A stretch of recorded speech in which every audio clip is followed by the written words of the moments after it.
형제님들 안녕하십니까?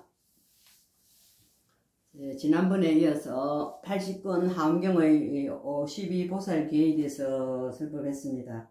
지난번에는 십신, 십주, 십행에 대해서 설법했고 오늘은 십회양에 대해서 설법해 보겠습니다.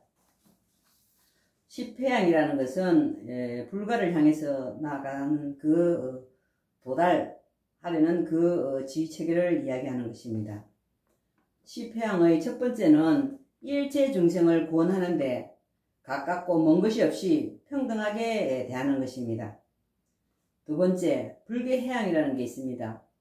삼보에 대한 신심을 얻어서 일체 중생들에게 이익을 얻게 해주는 것입니다. 그 다음에 세 번째, 덩일체 재불회양이 있습니다. 이것은 부처님의 회양처럼 생사에 집착 없이 그 깨달음을 향해서 수행하고 중생을 구시하는 것입니다. 그 다음에 네 번째, 지일체처회양이라는 게 있습니다. 이것은 회양하는 힘으로 그 수행한 성근을 가지고 중생을 위해서 공양하고 중생들에게 이익되게 하는 것입니다. 그 다음에 다섯 번째, 무진공덕장 회양이라는 게 있습니다. 이것은 일체의 공덕을 얻어서 기쁘게 회양하기 위해서 전법을 하고 그것으로 무진공덕의 성근을 믿는다는 것입니다. 그래서 이것은 우리가 열심히 이 법을 전함으로 해서 그것으로 인해서 공덕의 성근을 믿는 것입니다.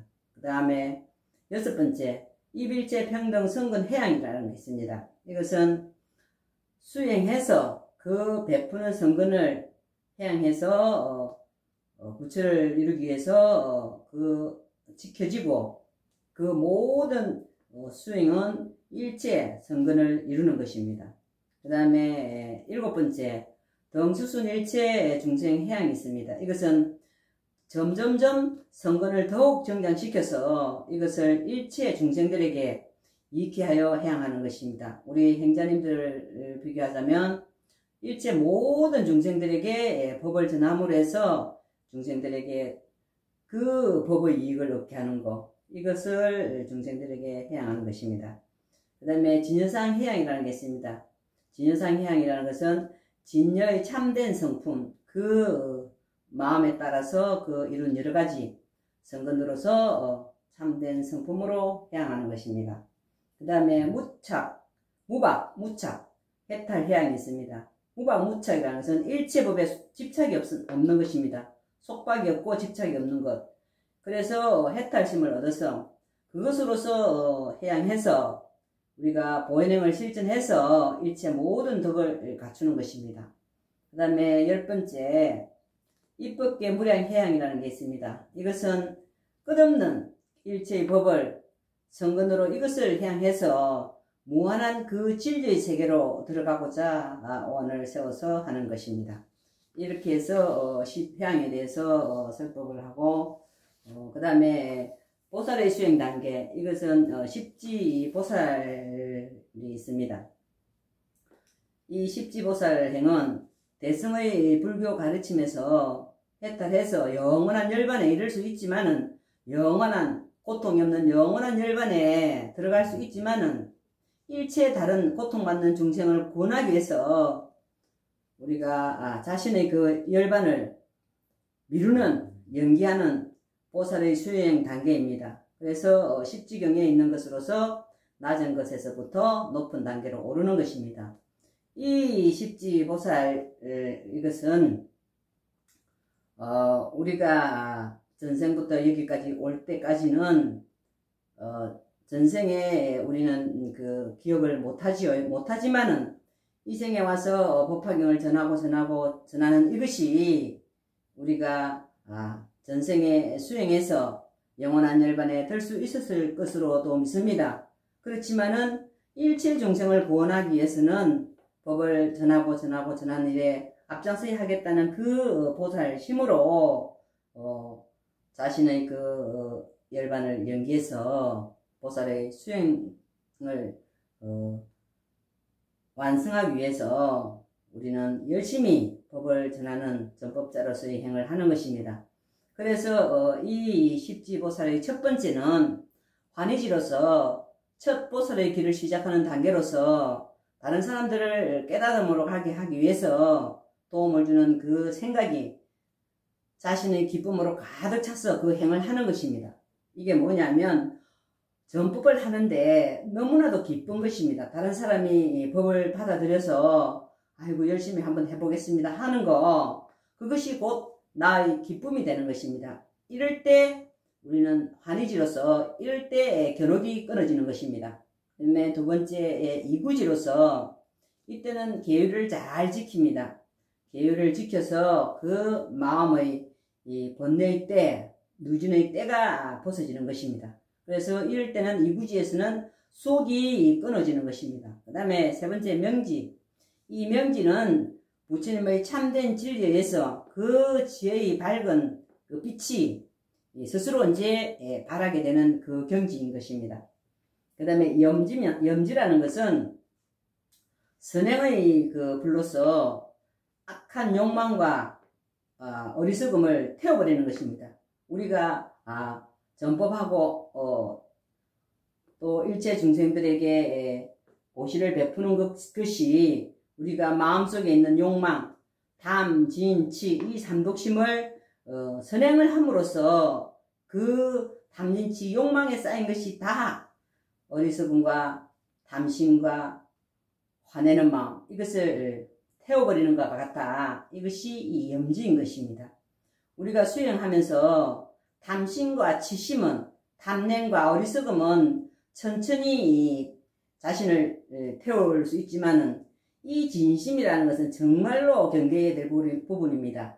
화 한 번에 그동안에 쌓아온 공덕과 그동안에 수행한 그 공덕이 한꺼번에 와라라 무너지기 때문에 정말로 화내는 그 한 마음이 내가 불승의 그 종자를 끊어버리는 그런 우를 범하게 될 수 있는 것입니다. 그래서 진짜로 욕망과 그 어리석음, 담진치 삼독심을 태워버릴 수 있기 때문에 절대로 담진치 삼독심에서 벗어나야 되는 것입니다. 염지만 되면 이것이 태워지기 때문에 가능하면 화내는 일이 없도록 행자님들 노력하시기 바랍니다.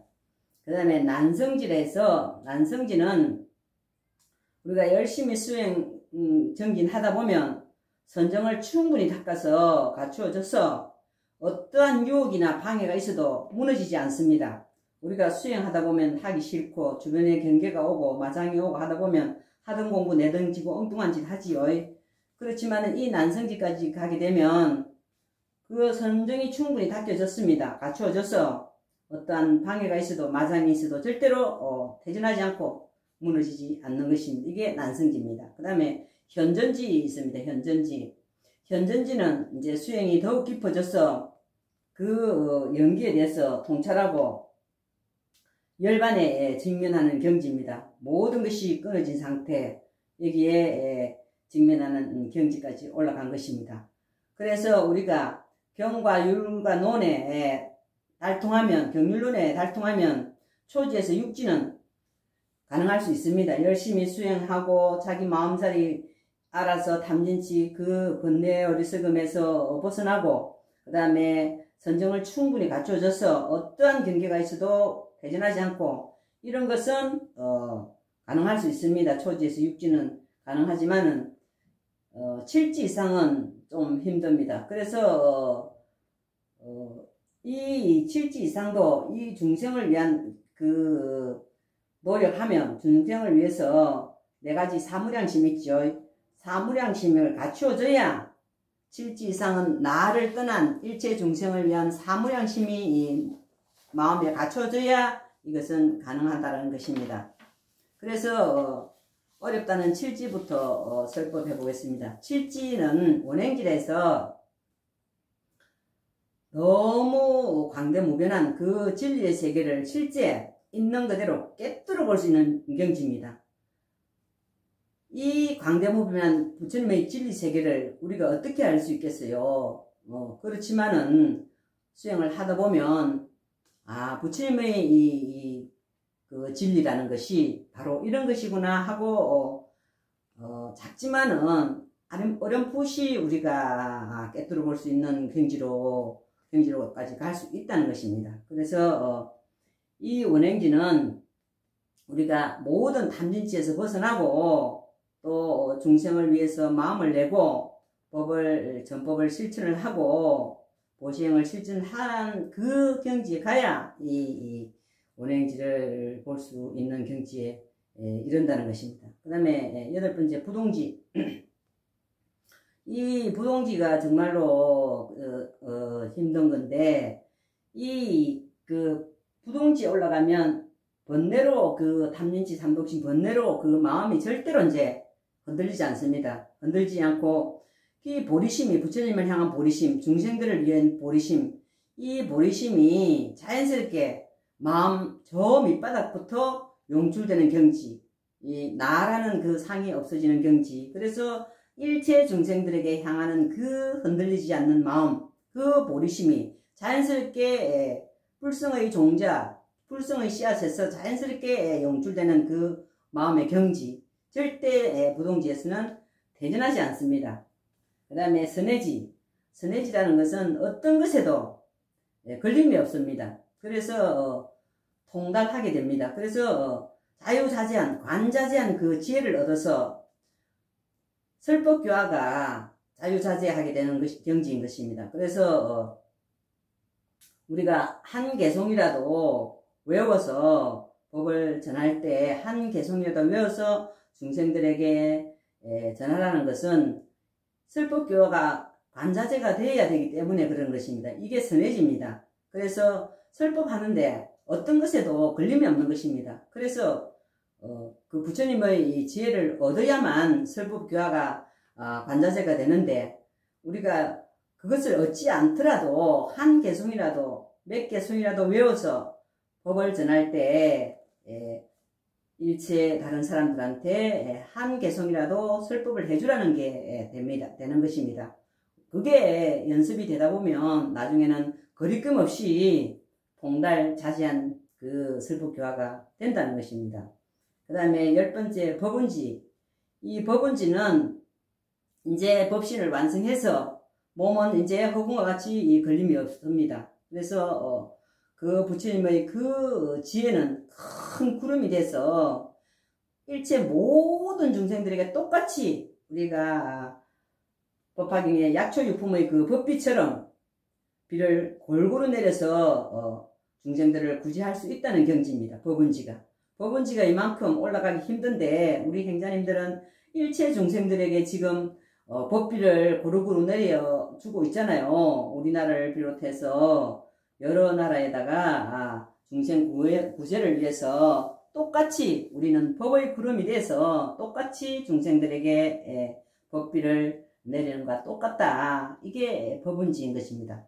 그 다음에 이제 십지보살을 지나서 그 다음에 등각과 묘각이, 이것은 마지막 구경각의 그 직전 단계, 이게 등각이고, 그 다음에 묘각은 불가를 이루는 것입니다. 이것은 색과 공의 성품이 공한 것을 깨달은 경지를 묘각지라고 하는데, 이게 구경각입니다. 곧 색이 공임을 아는 것입니다. 이것은 번뇌가 완전히 끊긴 부처지위에 올라간 것입니다. 그래서 이것은 우리의 그 부처의 불성은 글로서 또 아는 것이 아니고 말로서 아는 것이 아니고 몸소 우리가 실천 수행을 통해서 전법을 통해서 수행을 통해서 체험해서 체득해야만 알 수 있듯이 우리가 음식을 차려놓고 눈으로만 보면 그 맛을 알 수 없습니다. 그래서 그 음식을 직접 먹어봐야